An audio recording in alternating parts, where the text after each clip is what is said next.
Hello students, welcome to info Kannada. Belagavi DCC bank ಕಡೆಯಿಂದ ನೇಮಕಾತಿಯಾಗಿದೆ. 104 ಪೋಸ್ಟ್ಗಳಿಗೆ ಪ್ಯೂನ್, ಗನ್ಮ್ಯಾನ್ ಮತ್ತು SDC ಪೋಸ್ಟ್ಗಳಿಗೆ ನೇಮಕಾತಿಯಾಗಿದೆ.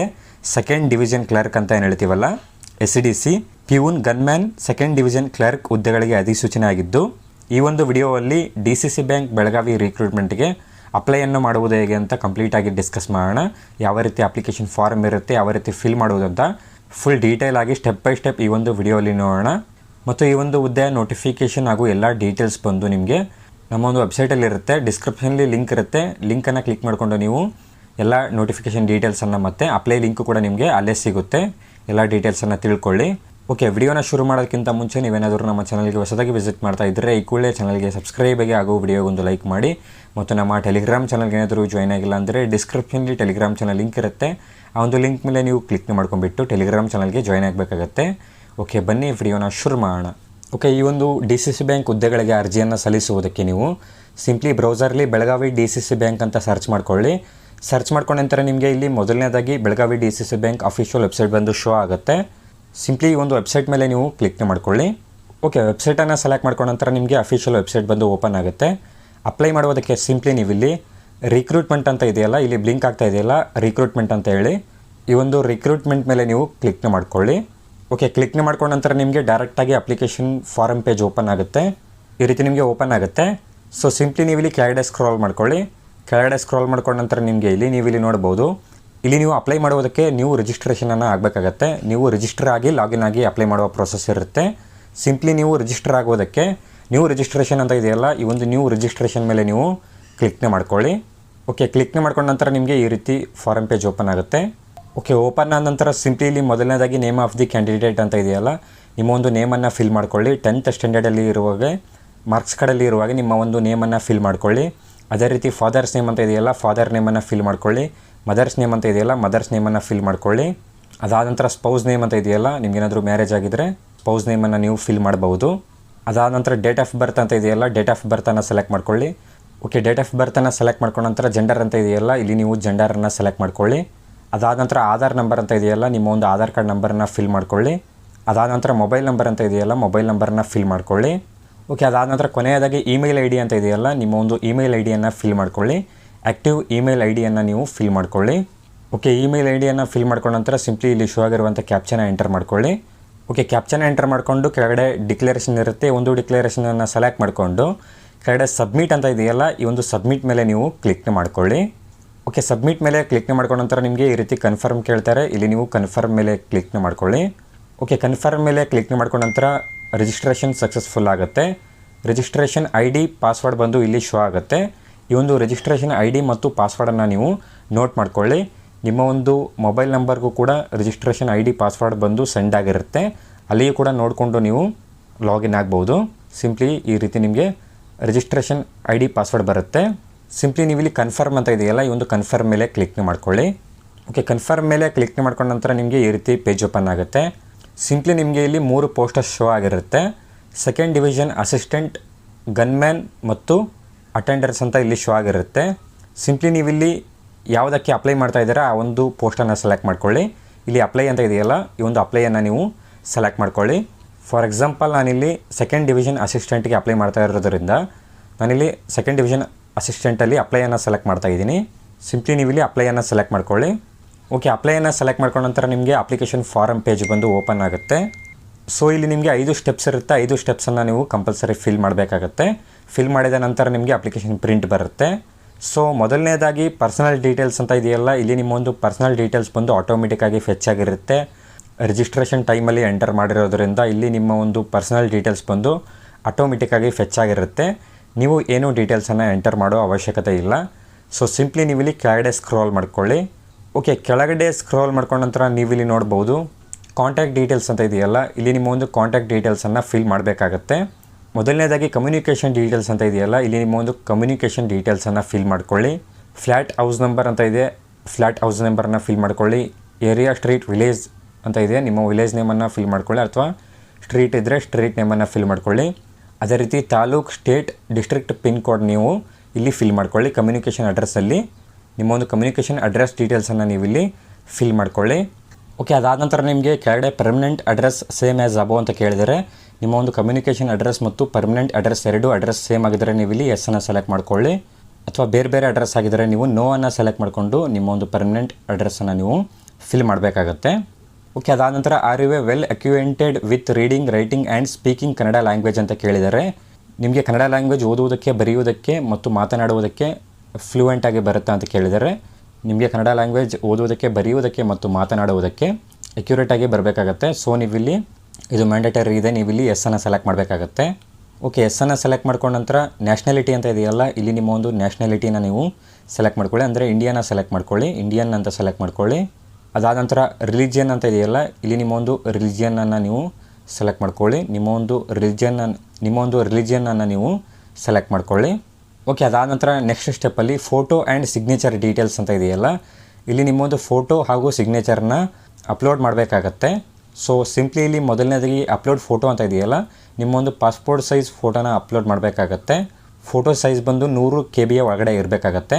ಸಿಂಪ್ಲಿ ಇಲ್ಲಿ ಚೂಸ್ ಫೈಲ್ ಅಂತ ಇದೆಯಲ್ಲ, ಚೂಸ್ ಫೈಲ್ ಮೇಲೆ ಕ್ಲಿಕ್ ಮಾಡಿಕೊಂಡು ನಿಮ್ಮೊಂದು ಫೋಟೋನ ಅಪ್ಲೋಡ್ ಮಾಡ್ಕೊಳ್ಳಿ.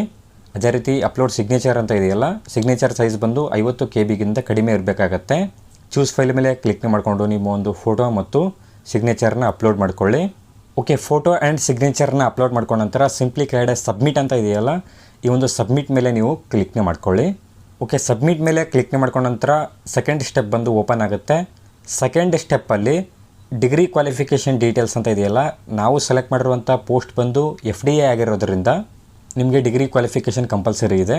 ನೀವೇನಾದರೂ ಪ್ಯೂನ್ ಹುದ್ದೆಗೆ ಅಪ್ಲೈ ಮಾಡ್ತಾ ಇದ್ದರೆ ನಿಮಗೆ ಡಿಗ್ರಿ ಕ್ವಾಲಿಫಿಕೇಷನ್ ಕೇಳಲ್ಲ, 10th ಕ್ವಾಲಿಫಿಕೇಷನ್ ಕೇಳುತ್ತೆ. ಸೊ ನಿಮ್ಮ ಒಂದು ಕ್ವಾಲಿಫಿಕೇಷನ್ ಡೀಟೇಲ್ಸನ್ನು ನೀವು ಇಲ್ಲಿ ಫಿಲ್ ಮಾಡ್ಕೊಳ್ಳಿ. ಸೊ ಸಿಂಪ್ಲಿ ಇಲ್ಲಿ ಸೆಲೆಕ್ಟ್ ಕ್ವಾಲಿಫಿಕೇಷನ್ ಅಂತ ಇದೆಯಲ್ಲ, BA, BCom ಮತ್ತು BSc ಇಲ್ಲಿ ಶೋ ಆಗಿರುತ್ತೆ. ನಿಮ್ಮೊಂದು ಕ್ವಾಲಿಫಿಕೇಷನನ್ನು ನೀವು ಇಲ್ಲಿ ಸೆಲೆಕ್ಟ್ ಮಾಡ್ಕೊಳ್ಳಿ. ಅದಾದ ನಂತರ ಡೇಟ್ ಆಫ್ ಪಾಸಿಂಗ್ ಅಂತ ಇದೆಯಲ್ಲ, ಡಿಗ್ರಿ ಪಾಸಿಂಗ್ ದಿನಾಂಕವನ್ನು ನೀವಿಲ್ಲಿ ಫಿಲ್ ಮಾಡ್ಕೊಳ್ಳಿ. ಅದಾದ ನಂತರ name of the board university ಅಂತ ಕೇಳಿದಾರಲ್ಲ, ನಿಮ್ಮೊಂದು ಯೂನಿವರ್ಸಿಟಿ ನೇಮನ್ನು ನೀವಿಲ್ಲಿ ಫಿಲ್ ಮಾಡ್ಕೊಳ್ಳಿ. ರಿಜಿಸ್ಟರ್ ನಂಬರ್ ಅಂತ ಇದೆಯಲ್ಲ, ಇಲ್ಲಿ ನಿಮ್ಮ ಒಂದು ಡಿಗ್ರಿಯ ರಿಜಿಸ್ಟರ್ ನಂಬರ್ನ ಫಿಲ್ ಮಾಡ್ಕೊಳ್ಳಿ.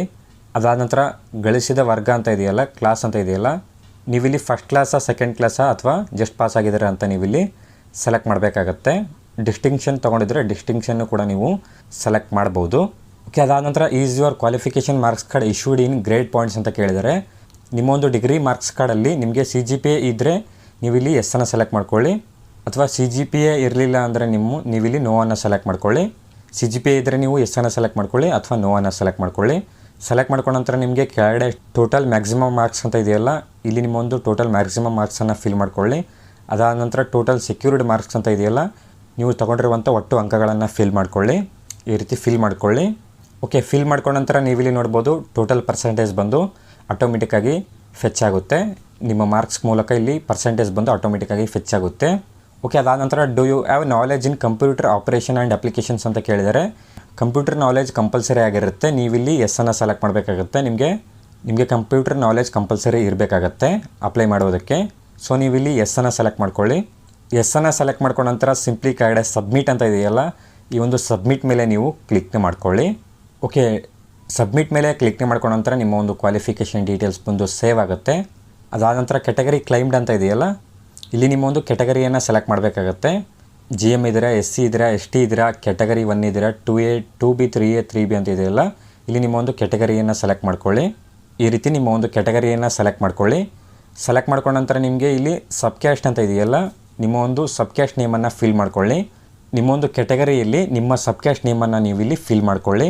ಸಬ್ ಕ್ಯಾಸ್ಟ್ ನೇಮನ್ನು ಫಿಲ್ ಮಾಡ್ಕೊಂಡ ನಂತರ ಸಿಂಪ್ಲಿ ಕೆಳಗಡೆ RD ನಂಬರ್ ಅಂತ ಇದೆಯಲ್ಲ, ನಿಮ್ಮ ಕ್ಯಾಸ್ಟ್ ಸರ್ಟಿಫಿಕೇಟ್ RD ನಂಬರ್ನ ನೀವಿಲ್ಲಿ ಫಿಲ್ ಮಾಡ್ಕೊಳ್ಳಿ.